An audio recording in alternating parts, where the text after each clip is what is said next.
All right, everybody. Welcome to another Thursday edition of Locked On NHL. It's Thursday. We'll be getting to some power rankings, but there's been some news about the ratings for the NHL and how they've dipped a little bit in this year two of the 7-year deal with TNT and ESPN. Should we be concerned about it? Adam and I will tackle that. And like I said, the power rankings coming at you right now. New episode of Locked On NHL. Let's let those dogs out, Denker. For Locked On NHL, your daily podcast on the National Hockey League. Part of the Locked On Podcast Network. Your team every day.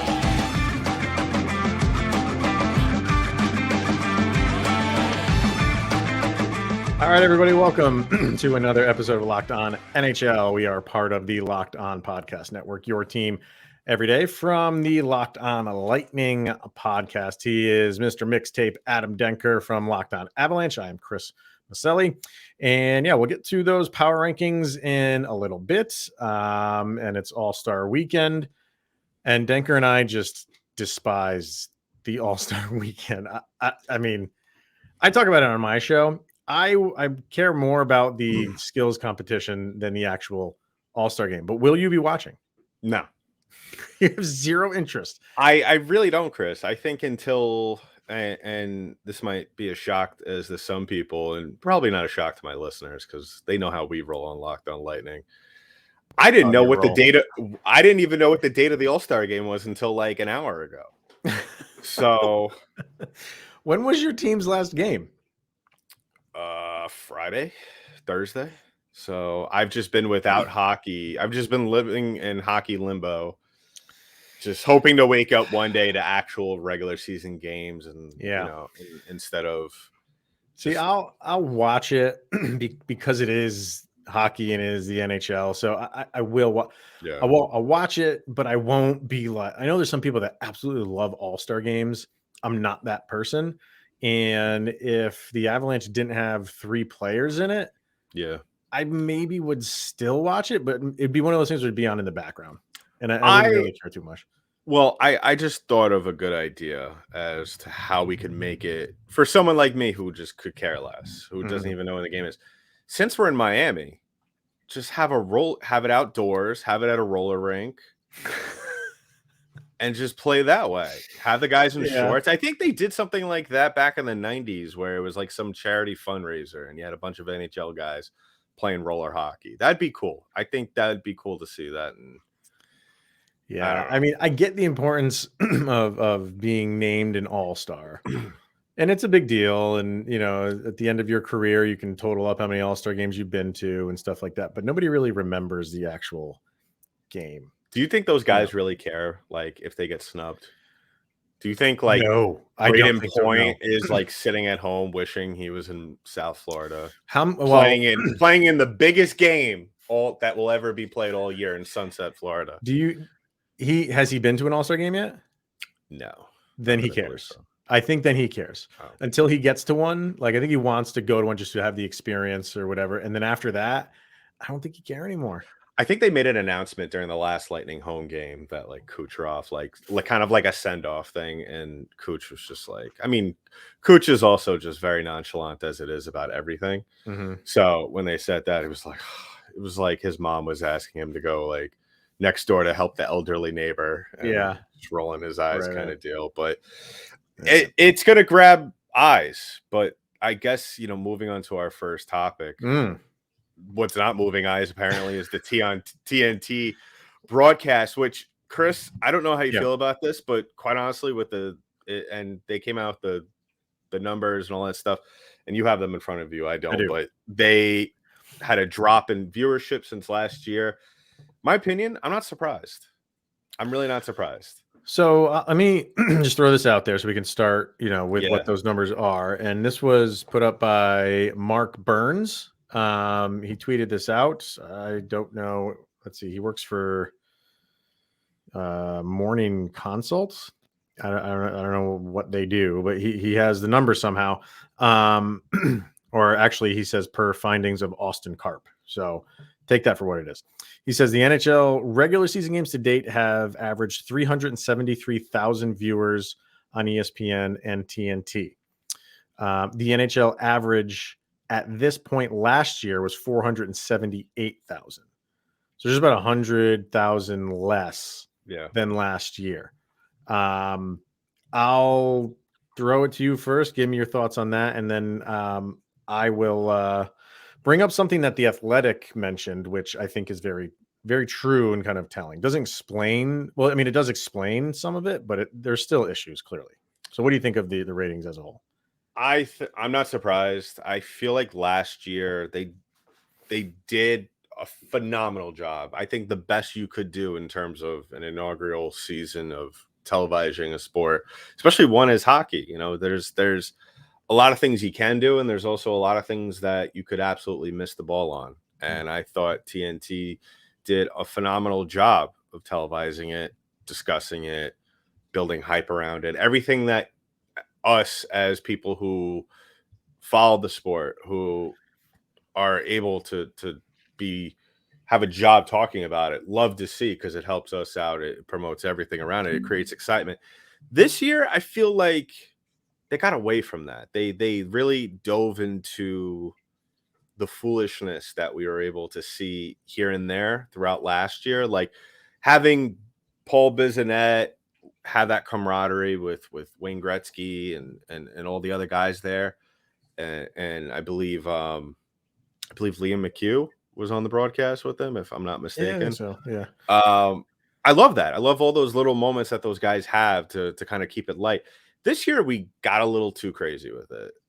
Case in point, when Tocchet was signed to Vancouver, and I just happened to turn on the game that night, and Bissonnette is singing "Good Riddance" by Green Day with Hank Lundqvist, and and I just immediately turned it off. Right. I was just.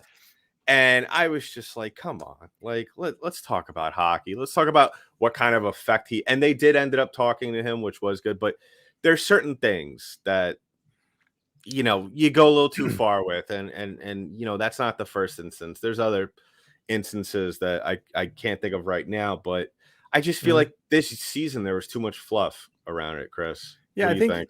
Well, they definitely benefited from just the sheer excitement of it moving from NBC, where it's just been forever, and then when it moved, I think that just naturally piqued people's interests, and it going to ESPN, obviously, and TNT, who does really well with the NBA. So I think there was just natural national interest in it, which, you know, probably got some good numbers.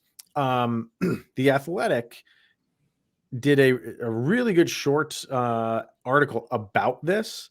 And they weren't trying to say, like, you know, we're not trying to explain this away, but there's a very real reason why it dipped that much.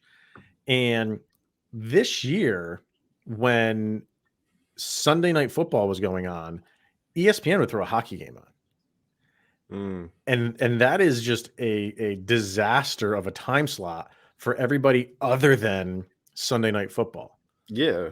And the year before, so last year, which was the first year of this, you know, contract with TNT and ESPN during Sunday Night Football would throw like stuff that you would find on the Ocho on ESPN. Yeah. They would throw, like, is it the D League or the G League for an NBA? Yeah, G League. Now that you mention it, I think I saw like cornhole once or twice. That's what they would play, because it's just a black hole for television. Like, people are either watching Sunday Night Football or, you know, the local news, or like they don't really. That's Sunday night.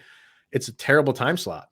ESPN threw a NHL game on every week, and I guess the Athletic ran the numbers and said, if you remove those games, the numbers are right around that same 480,000. Yeah.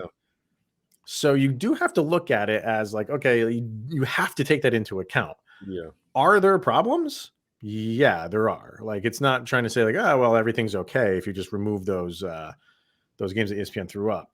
But I think, you know, I would just love to see the NHL being at the position that they've been in seemingly forever, in the, you know, the fourth spot of all the major sports.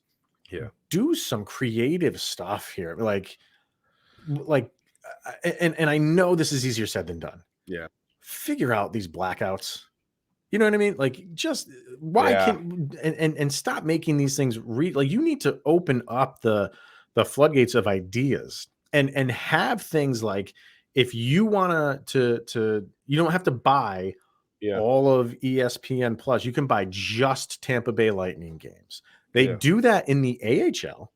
Yeah. You can do that for the AHL where you can buy just a team and watch just that team. Why are we not having that at the NHL? The NHL just going about how other sports do business, and it works for them, but they're above the NHL. It's not working for the NHL. No, you're absolutely right. And I think at this point in time, I mean, it's a little ridiculous that with all the resources we have, that we still have blackouts, which is absolutely insane. I but mean, I think what the NHL should do, it's don't, even if the numbers were good last year, I'm sorry. As much as I love hockey and I want the league to get to that level, it will never compete with the NFL or the NBA. No, That's just what's going to happen. That's just the way it is. I think what they should do, and I loved when they had this, and Chris, maybe you could correct me if I'm wrong, but I believe it was Martin Luther King Day. We had a bunch of early games. Do that on a Saturday afternoon. Have the game start at 12 o'clock. I know you got college football on, but not that many people are watching college football. Yeah. And you got to figure out. Do that as the TNT game of the day. Have that like a 7 o'clock game or a 3 o'clock game on a Saturday. Boom. I think the players will love it. They'll have the night off to do whatever they want to do. Yeah. Teams will love it because if they're on a road trip or they're traveling or whatever the case may be, boom, you could get the early flight to, I don't know, Seattle, So there you go. So, yeah, man. I mean, you can't. It drives me crazy when I look at the schedule and you see like 13 games, and then the next day there's 1 or 2. Yeah, or like there's or a team has like 4 days off between games. Yeah. I don't know. They can do better about it. There's absolutely room for growth there. But I just don't hear that anything is going to be changing in terms of scheduling and all that stuff. And I don't know. So. And I know it's like part of the whole agreement that they signed with ESPN for ESPN Plus, that ESPN, I think, and I'm only saying this because I feel like this is with every TV deal, with every sport, the network is allowed to choose which games they want. So in the end, the NHL kind of needs to step in and say, all right, I know you want like Edmonton, Tampa on Sunday night. That's great. But you guys have the NFL playing, and I know it's like Denver, Houston, but people are still going to watch that game over. That was cold. I had to. You still got to, be smart about it, Yeah. I mean, we'll see where this goes, but I'll end with this. When the NHL playoffs come around, like I hear from so many people that aren't like regular NHL watchers, they'll be like, man, that's exciting. You got to figure out how to keep those people for the duration of an NHL season during the regular season. It can be done. It's just, I think, scheduling, not having a ton of afternoon games because you're afraid to go up, like you said, against college football. But most of the college football season to me is just so predictable and boring. Like I don't really watch it that much. So I think the league really needs to take advantage of the holidays as much as they can. I mean, we all remember how great it was during COVID that these games were at 1 o'clock, 3 o'clock during the week. And I mean, obviously most of us were home then, but I think that's where you get your audience is the holidays, like around Christmas time or if New Year's falls on a day. And I don't believe we had the outdoor game on New Year's Day this year, Chris. Am I mistaken? No, it wasn't, because it was on a Sunday. It was on a Sunday, and they didn't want to compete with the NFL. So there you go. If that game's in the morning, it's not going to conflict. Yeah. Come on. They're just too afraid to go up against them. So there's picking your moments, and that would have been a good moment to bam. Oh, the New Year, because that's a tradition. I feel like that's a tradition. Is. Yep. And that's your staple. So like that's your thing. So I don't know why you're afraid to do your own thing. I don't get it, Chris. I don't know. We'll see where it goes, but Yeah. I don't think it's all doom and gloom when it comes to the ratings. But is there improvement that can be had? Absolutely. I think it's a good heat check moment for the NHL to kind of figure things out during the playoffs, or now's the right time to be like, all right, what can we do instead of end of playoffs. By the way, so we're gonna have the NHL opener on the same day as the NFL opener. So get ready for that. Yeah. All right, let's hear from FanDuel, and then we will get into our power rankings for the week and kind of focus on the terrible teams sucking for Bedard. So, all right, FanDuel, we are really excited about our newest sports betting partner for Locked On because they are the #1 sports book in America, and that is FanDuel. And if you're new to FanDuel, that is even better. They have so many great features that make betting easy. They make it fun. You got the Super Bowl right around the corner. Lots of prop bets. I don't know. Like, do you? You're a betting man. What's on your agenda for this Super Bowl, my friend? Well, I'm a Giant fan, as you all know. Sorry. I don't know. I'm very conflicted about this because I want to hammer the Eagles on everything. Oh, there you go. But at the same time, I don't want the Eagles to win the Super Bowl. I can't do it. I can't be a part of that by putting money on them. And I am the same way for Kansas City. So we're on opposite ends here. I don't know. I'm just wondering if you're going to put that 50,000 on tails like you do every year. No, I put it on purple for the Gatorade bath at the end of the game. On purple. Oh man! So you can download FanDuel right now, and you can bet Super Bowl 57 with a no sweat first bet, and you'll get up to $3,000 back in bonus bets if your first bet on Gatorade Purple doesn't win. FanDuel lets you bet on everything from the money line to point spreads and to who will score a touchdown. And that's the app you can do all this on is safe, secure, and super easy to use. And best of all, you can get paid your winnings instantly. So feel free to join FanDuel today at FanDuel.com/lockedon to claim your no sweat first bet on Super Bowl 57. Once again, it's FanDuel.com/lockedon. Make every moment more with FanDuel, the official sportsbook partner of the NFL. Okay, man. So we'll bring up the power rankings. If you're watching on YouTube, you can see those right up on the screen when I put them up there right now. And like we said, we're going to we'll maybe comment on it. There's not a lot of movement, a lot of dashes going on. And that's kind of where we're at with power rankings at this stage in the season. The two moving pieces that you see are in the central. The Avalanche and the Wild flip spots. The Avs at 3, the Wild at 4. And you had the Kraken and the Vegas Golden Knights switching spots. The Kraken go to #1 in the Pacific, while Vegas goes to #2. So other than that, it's kind of business as usual.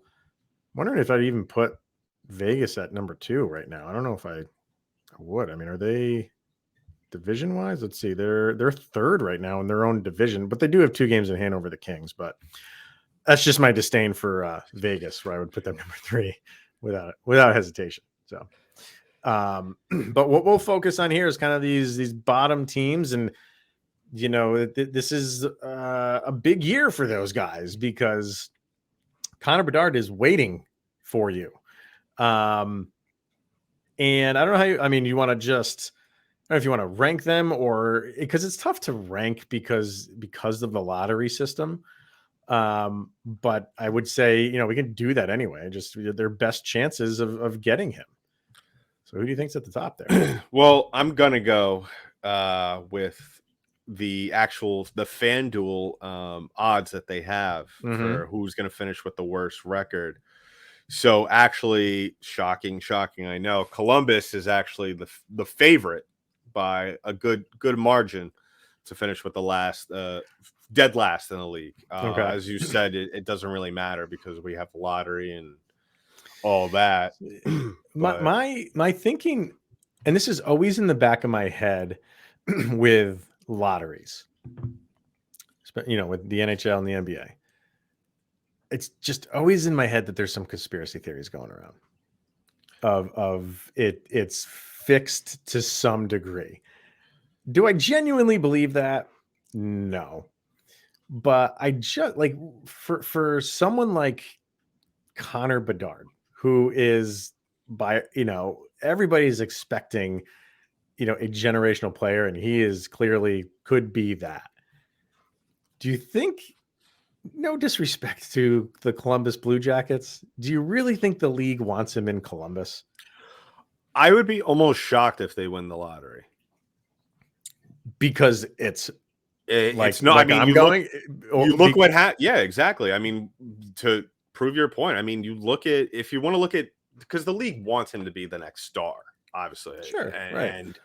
And they want him to eventually be in that same discussion as, like what we had with McDavid and Matthews.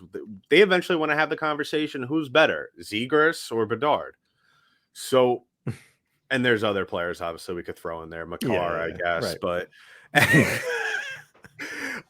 so Don't sully that name. So you're not going to risk, and you're not going to risk putting him in no man's land in Columbus, because, and if you think I'm wrong, look at Johnny Gaudreau, the most sought after free agent this past year, goes to Columbus. That's a different kind of story, though. I know what you're saying, but that's. He didn't even want to go to Columbus. He just wanted to go to the East Coast, and the Devils couldn't sign him because they had no room, so he had to go somewhere else.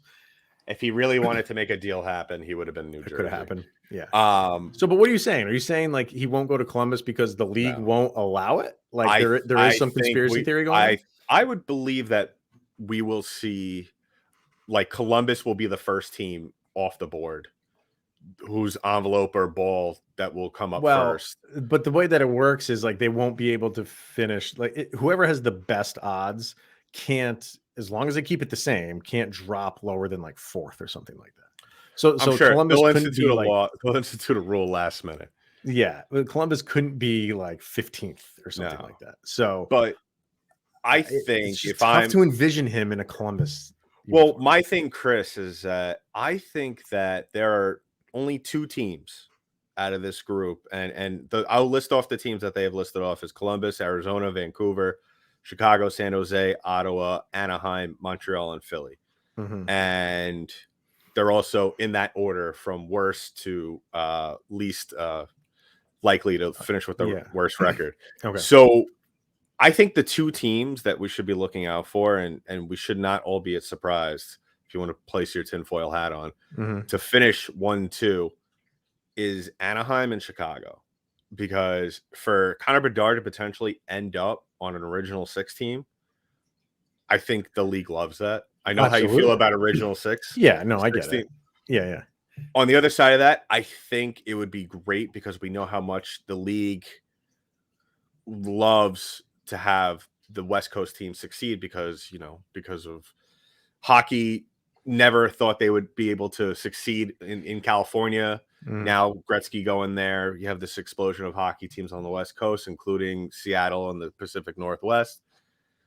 I would not be shocked if Connor Bedard is an Anaheim Duck beginning of next year, because that team, if he comes on and plays the way we all expect him to play, that team could very well, especially with Gibson possibly playing well, having a kind of a better, that could be a team that could contend. And I think the league would absolutely love that.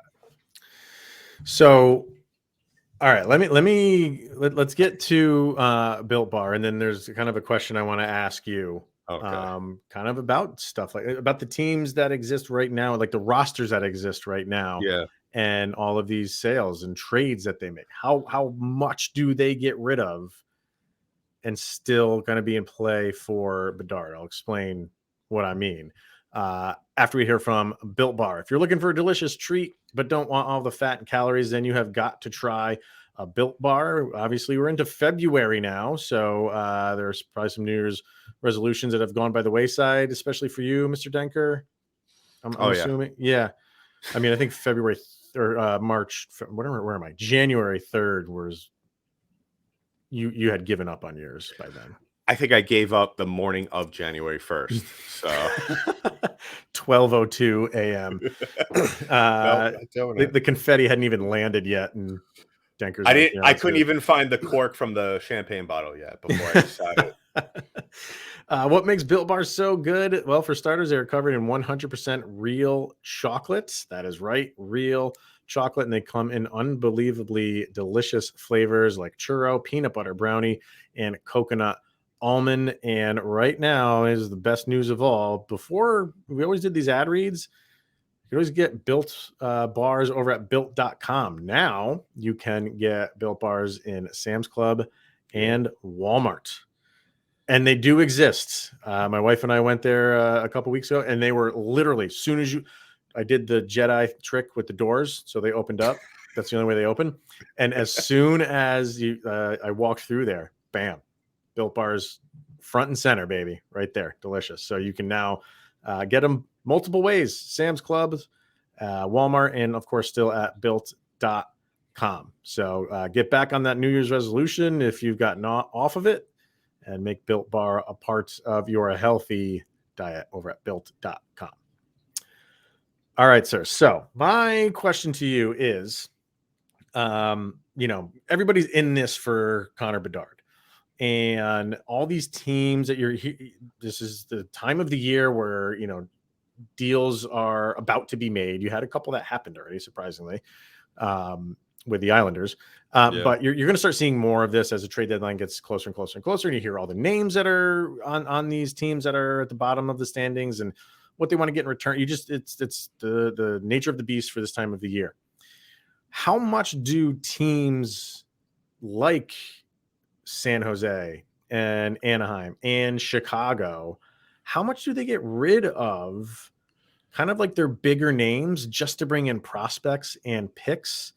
And, then that obviously decimates your team when you're getting rid of kind of your best players.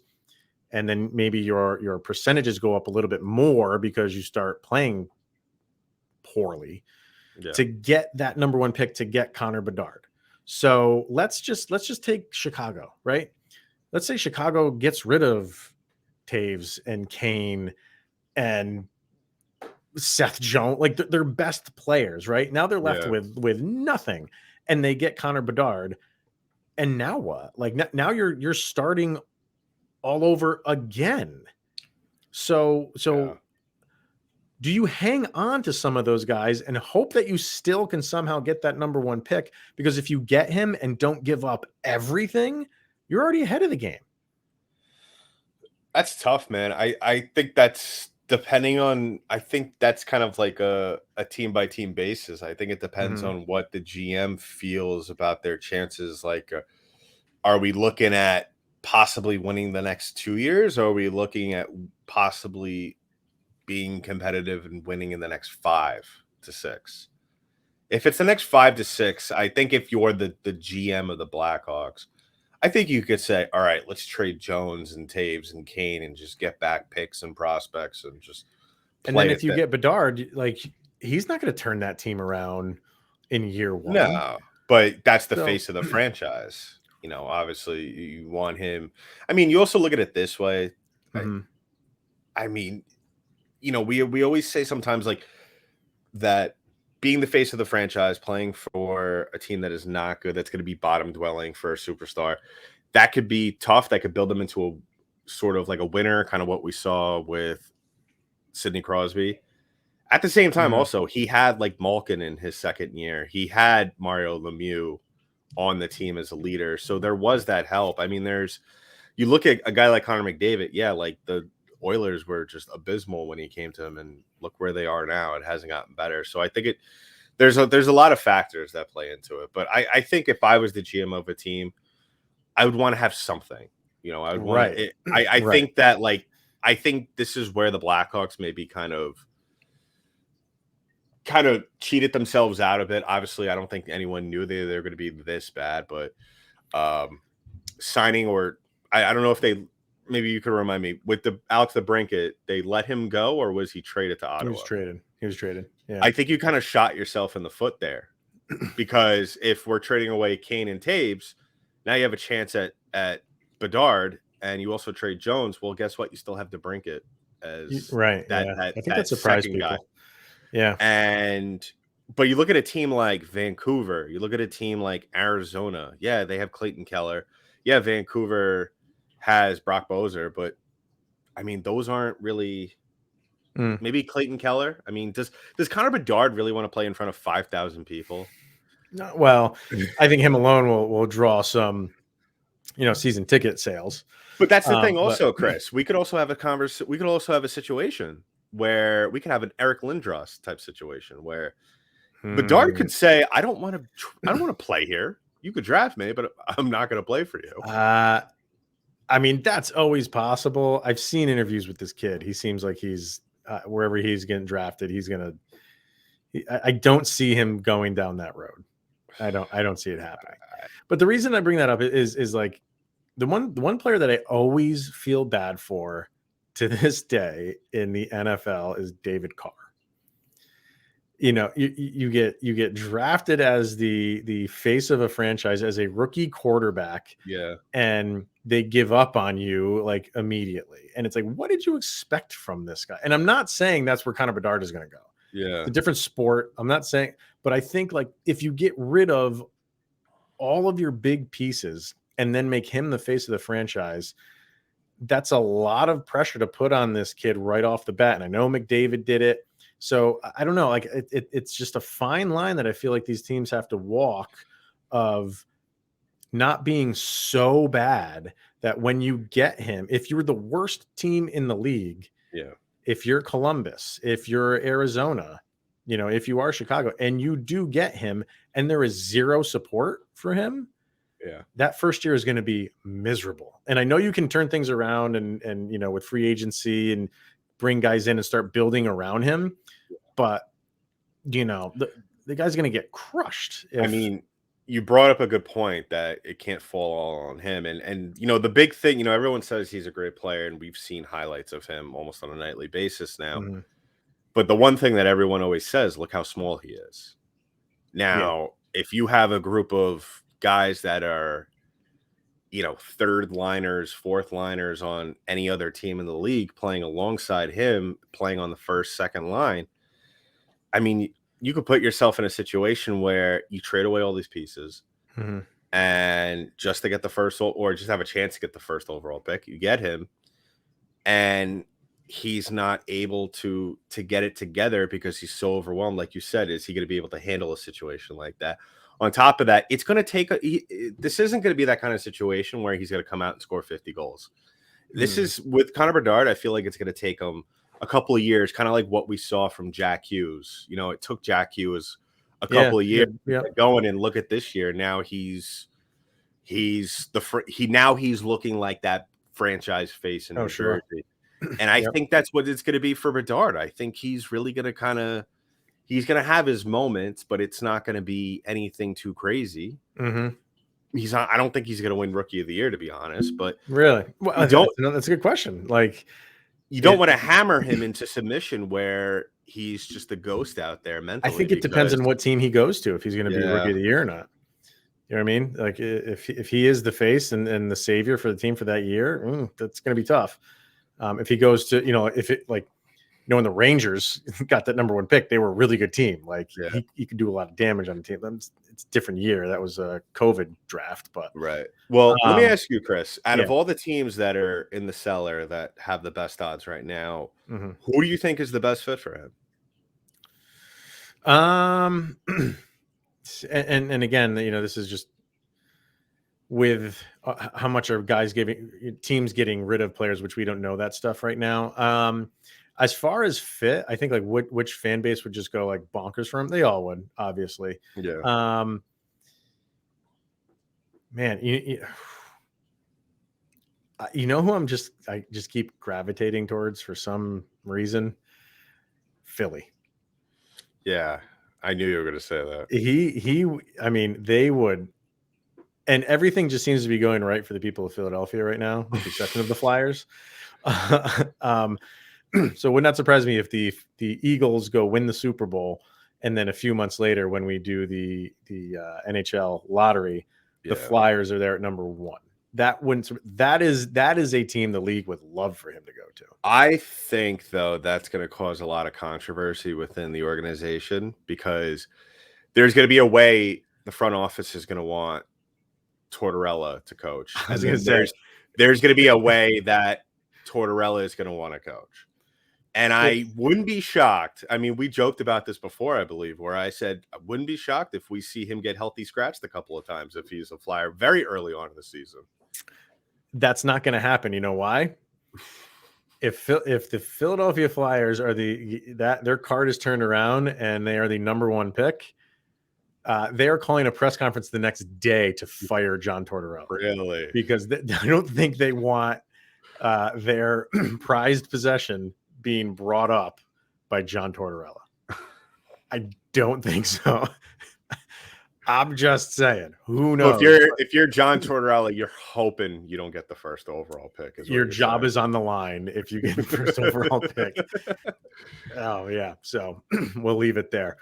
All right, everyone. Yeah. So thanks for tuning in and kind of like a little bit different way that we did the power rankings today. And this is going to be what people are watching for the duration of the season. Even if you're a bottom dwelling team, it's still exciting for you because there is a carrot at the end of that stick. So we'll see how it all plays out. All right. Thanks for tuning in and making this your first listen of the day. That's always appreciated.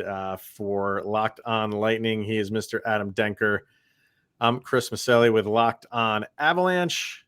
And we'll throw up the power rankings on full screen if you're watching on YouTube. So thanks for tuning in, everyone. And we'll be back with you next Thursday with a fresh batch of power rankings.